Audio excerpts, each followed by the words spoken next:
గద్ద చెట్టు పైన గుడ్లు తీసింటుంది, కోడి కింద ఒదిగింటుంది.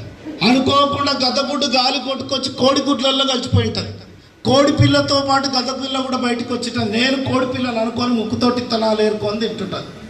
బాన్లో నీళ్ళు తాగడానికి వెళ్తుంటే పైన పెద్ద గద్ద ఎగురుతుంటుంది, దాని ప్రతిబింబం వచ్చి నీళ్ళలో కనబడుతుంది. ఇది పైకి చూస్తుంది, ఇది నాలాకనే ఉంది, ఇదే ఎగురుతున్నప్పుడు నేనెందుకు ఎగరలేను అని జస్ట్ రెక్కలిప్పడం స్టార్ట్ చేసింది. చుట్టుపక్కల ఏమున్నాయి, కోళ్ళు ఉన్నాయి కదా.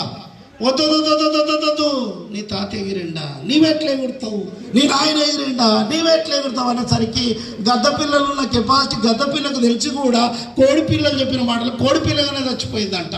అట్లాంటి గద్ద పిల్లలు నీ ఇంటి ఎంకుంటాయి, నీ చుట్టాలు ఉంటాయి, నీ దోస్తులలో ఉంటాయి, నీ రిలేషన్లు ఉంటాయి. అవసరమైతే వాళ్ళ నీ పక్కన కూడా కూర్చుంటాయి. వీళ్ళ మాటలు విన్నావా? ఇప్పటికే వీళ్ళ మాటలు విన్నందుకు సగం జీవితం